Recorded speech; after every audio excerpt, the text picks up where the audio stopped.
नमस्कार, मैं डॉक्टर सीमा Sharma SS Sanskrit classes में आपका स्वागत करती हूँ। आज हम छंद की कड़ी में द्रुत विलंबित छंद करते हैं। इसका लक्षण क्या है? द्रुत विलंबितम आहा नभौ भरौ, यानी एक नगन, एक भगन, फिर भगन और फिर रगन, यानी 12 वर्णों का ये क्या है? समृत है। इसमें कुल 12 वर्ण हैं। तो पहले हम लक्षण के ऊपर मात्राएं लगा करके देख लेते हैं कि यदि लक्षण के ऊपर मात्राएं यदि हम लगाते हैं तो उसी तरीके से ही हमारी क्या आती हैं? उदाहरण के ऊपर भी मात्राएं आती हैं। तो द्रुत विलंबितम, तो पहले नगन, फिर भगन और फिर रगन।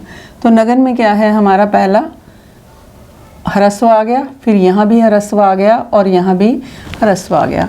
लम, इसको हमने क्या कर दिया? दीर्घ कर दिया। तो यहाँ दीर्घ स्वर आ गया, फिर यहाँ पे ह्रस्व आ गया और यहाँ भी ह्रस्व आ गया। उसके बाद फिर भगन है, तो यहाँ पर क्या है? दीर्घ आ गया, यहाँ ह्रस्व आ गया और यहाँ पे ह्रस्व आ गया। उसके बाद क्या है? रगन। तो रगन में क्या है? भा को ओ की मात्रा है, दीर्घ आ गया, यहाँ पे ह्रस्व आ गया और यहाँ पे दीर्घ की मात्रा आ गई।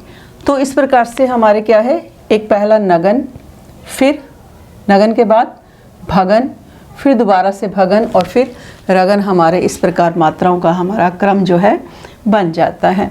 तो अब उदाहरण के ऊपर मात्राएं लगाते हैं।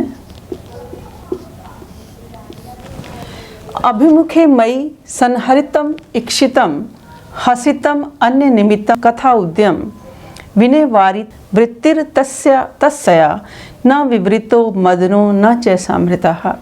तो अभिज्ञान शकुंतलम के दूसरे अध्याय से ये हमारा श्लोक लिया गया है। अभिमुखे मयि संहरितम इक्षितम, तो पहले ह्रस्व, फिर उसके बाद फिर ह्रस्व, फिर ह्रस्व। खा को एक ही मात्रा है, दीर्घ हो जाएगा। माँ में ह्रस्व है, ह्रस्व स्वर आ जाएगा, फिर ये भी ह्रस्व आ जाएगा। संहरितम, संहरितम, तो यहाँ पे क्या है? इसको हमने दीर्घ कर दिया, फिर यहाँ पे ह्रस्व कर दिया, यहाँ भी ह्रस्व कर दिया, इसको हमने क्या कर दिया? फिर दीर्घ कर दिया, यहाँ ह्रस्व आ गया और यहाँ पर दीर्घ आ गया। तो हमारा क्रम क्या रहेगा? जैसे पहले नगन, फिर नगन के बाद भगन, फिर भगन और फिर रगन। ये हमारा इस प्रकार से हमारा क्रम रहेगा। तो यहाँ पर फिर हमने क्या कर देंगे? अब दूसरी पंक्ति में मात्राएं लगाते हैं। हसितम अन्य निमित्त कथोदयम। हसितम, तो हा में क्या है? ह्रस्व आ है, ह्रस्व आई की मात्रा आ जाएगी, ह्रस्व आ गया, लघु की मात्रा आ गई, यहाँ भी लघु आ गया, यहाँ भी लघु आ गया। इसको हमने क्या कर दिया? दीर्घ कर दिया। यहाँ पर ह्रस्व आ गया, यहाँ क्या आ गया? ह्रस्व आ जाएगा, फिर मित निमित्त त इधर ले लेंगे, इसको हमने दीर्घ कर दिया। फिर ता अकेला रह गया, ह्रस्व कर दिया, यहाँ भी ह्रस्व कर दिया, था को की मात्रा दीर्घ हो गया, यहाँ ह्रस्व हो गया और यहाँ दीर्घ हो गया। विनय वारित वृत्तिर तस्या, तो यहाँ पे क्या है? पहले ह्रस्व आ गया, फिर ह्रस्व आ गया, फिर ह्रस्व आ गया, लघु की मात्रा आ गई, फिर उसके बाद दीर्घ की आ गई, यहाँ ह्रस्व आ गया, रा को छोटी की मात्रा है, यहाँ पे ह्रस्व आ गया। फिर वृत्ति, ब्री और त इधर ले लेंगे, संयुक्त व्यंजन हो जाएगा, इसको हमने दीर्घ कर दिया। ता को छोटी की मात्रा, ह्रस्व हो गया, यहाँ भी ह्रस्व हो गया, फिर इसको हमने दीर्घ कर दिया, यहाँ ह्रस्व हो गया और यहाँ ह्रस्व हो गया। अब अंत पंक्ति पर मात्राएं लगाते हैं। न विवृतो मदनो न च समृतः, यहाँ पे ह्रस्व, यहाँ भी ह्रस्व, यहाँ भी ह्रस्व, यहाँ हमने दीर्घ कर दिया, यहाँ ह्रस्व, यहाँ ह्रस्व, यहाँ दीर्घ, फिर यहाँ ह्रस्व, ह्रस्व, यहाँ दीर्घ, यहाँ ह्रस्व और यहाँ दीर्घ। तो इस प्रकार हम देख लेते हैं कि यहाँ पर जो हमारे वर्णों का क्रम है वो किस प्रकार आ रहा है। कि पहला हमारा क्या है? नगन। यहाँ पे हम देखते हैं नगन, फिर भगन और फिर रगन। तो यहाँ भी हमारा क्या है? 3 के बाद हम कॉमा लगा देंगे। यहाँ पे क्या है? हमारा नगन है, फिर उसके बाद क्या है? भगन है, भगन और अंत में क्या है? हमारा रगन। फिर तीसरी पंक्ति में नगन, देन भगन और रगन, फिर नगन, भगन, भगन और रगन। तो इस प्रकार हमारा ये क्या है, द्रुत विलंबित जो छंद है 12 वर्णों का क्या है, सम्मिलित है। तो इस प्रकार ये हमने छंद किया कि इसमें इसका लक्षण क्या है, द्रुत विलंबितम नभौ भरऊ, कि जिसमें क्या है एक नगन, 2 भगन और 1 रगन, और क्रम से 12 मात्राएं इसमें हमारी आती हैं, और ये इसका उदाहरण है। तो आप इसको बार बार जब प्रैक्टिस करेंगे, केवल ह्रस्व और संयुक्त व्यंजन के ऊपर मात्राएं आप ध्यान से लगाएंगे तो निश्चित रूप से आपका जो वर्णों का क्रम और मात्राओं का क्रम जो है ठीक रहेगा। तो अगला छंद हम करते हैं। तो द्रुत विलंबित छंद के बाद शार्दूल विक्रीडित छंद करते हैं, शार्दूल विक्रीडितम छंद करते हैं। इसका लक्षण क्या है, सूर्य अश्वई मा सजस्ततः स गुरुवा शार्दूल विक्रीडितम। सूर्य अश्वई मा सजस्ततः स गुरुवा शार्दूल विक्रीडितम। तो पहले इसमें वर्णों का क्रम कैसे रहेगा, सबसे पहले मगन, फिर सगन, फिर जगन, फिर सगन, फिर तगन और फिर एक गुरु। यानी कुल इस छंद के ऊपर हमारी मात्राओं, कुल इस छंद के ऊपर हमारी 19 मात्राएं रहेंगी, जिसमें एक मगन, फिर सगन, फिर जगन, फिर सगन, फिर 2 तगन और 1 गुरु। इस प्रकार से हमारा वर्णों का क्रम रहेगा, इस प्रकार से हमारा मात्राओं का वर्णों का क्रम रहेगा। और इसमें 12 और 7वें अक्षर के बाद क्या है, यति आएगी। तो पहले हम लक्षण के ऊपर मात्राएं लगाते हैं। तो सा को उ की मात्रा है, इसको हमने क्या कर दिया, दीर्घ कर दिया। यहाँ भी इसको हमने दीर्घ कर दिया, और फिर ये शा भी इधर चला जाएगा, यहाँ भी इसको हमने दीर्घ कर दिया। रा भी इधर आ गया, फिर ये ह्रस्व है, यहाँ पर माँ क्या है, ह्रस्व है, यहाँ भी ह्रस्व आ गया, और यहाँ भी दीर्घ आ गया, फिर यहाँ ह्रस्व, यहाँ दीर्घ, यानी म स ज। फिर यहाँ पर ह्रस्व ह्रस्व ह्रस्व और गुरु। शार्दूल विक्रीडितम ऐसा आ जाएगा यहाँ पर, फिर दोबारा ऐसा आ जाएगा, आई आ गया। विक्रीडितम इसको दीर्घ कर दिया, यहाँ भी हमने दीर्घ कर दिया, यहाँ ह्रस्व कर दिया और यहाँ हमने दीर्घ कर दिया। अब हम एक बार इसकी गिनती कर लेते हैं कि क्या 19 मात्राएं लक्षण के ऊपर पूरी आ रही हैं, क्या क्या 19 मात्राएं आ रही हैं। तो पहला हमारा क्या है, मगन। मगन के बाद क्या है अगला, सगन। सगन के बाद जगन, ISI। जगन के बाद फिर सगन आ गया, IIS सगन। फिर तगन आ गया, SSI, और फिर तगन और एक गुरु। तो इस प्रकार हमारा मात्राओं का क्रम जो है लक्षण के ऊपर पूर्ण रूप से ठीक बैठता है।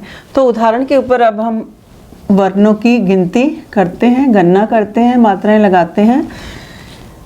निवारा शुक गर्भ कोटर मुख भ्रष्टा भ्रष्टास तरुणाम अधय प्रसनिग्धा क्वचिद इंगुधि फल भिदय सुच्यंत एव उपलहा विश्वास उपगमाद भिन्न गतः शब्दम सहनते मृगा तोया धार पथाश्चय वल्कल शिखा निश्यंद लेखांकिता।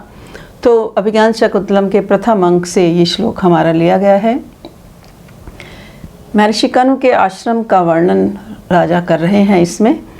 तो मात्राएं लगाते हैं इसके ऊपर हम। सबसे पहले दीर्घ आ गई, यहाँ भी दीर्घ, यहाँ भी दीर्घ आ गया।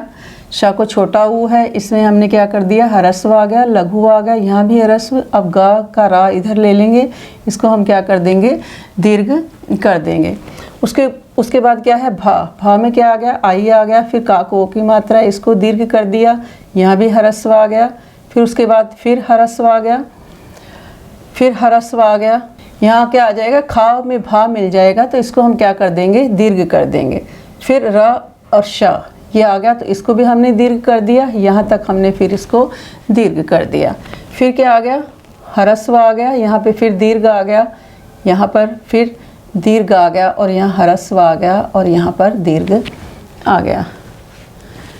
तो इस तरीके से हमारा 19 जो मात्राएं हैं इसके ऊपर पूरी हो जाती हैं। 3 के बाद कोमा लगाते हैं कि पहला मगन आ गया, फिर क्या आ गया, सगन आया, फिर जगन आया, फिर सगन आ गया, फिर तगन आया, और फिर तगन और एक गुरु अंत में आ गया। दूसरी पंक्ति के ऊपर मात्राएं लगाते हैं। प्रसनिग्धा क्वचित इंगुदी भी फल भिधा सुच्यंत एवोपलहा। प्रसनिग्धा, तो प्रस इसके ऊपर दीर्घ आ गया, यहाँ पर नग के ऊपर भी दीर्घ मात्रा आ गई हमारी, क्योंकि ये तीनों हमारे क्या हैं, दीर्घ स्वर हैं। उसके बाद क्या है कि जो आधा हलंत, आधे वर्ण की कोई मात्रा नहीं होती, जिसमें स्वर नहीं मिला होगा उसकी अलग से कोई मात्रा नहीं होगी। तो यहाँ से हम करेंगे ह्रस्व कर दिया क्वचित, फिर उसके बाद फिर क्या है, यहाँ ह्रस्व आ गया, दिंग क्वचित दिंग, तो यहाँ क्या कर दिया हमने, दीर्घ कर दिया।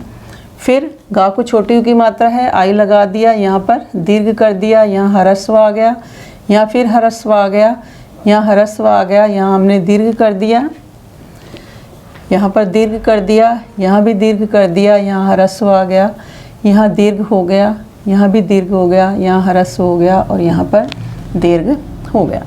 तो एक बार फिर हम इसकी देख लेते हैं कि क्या हमारे 19 वर्ण इसमें पूरे हो रहे हैं। 3 3 6 3 9 3 12 15 18 और 1 19।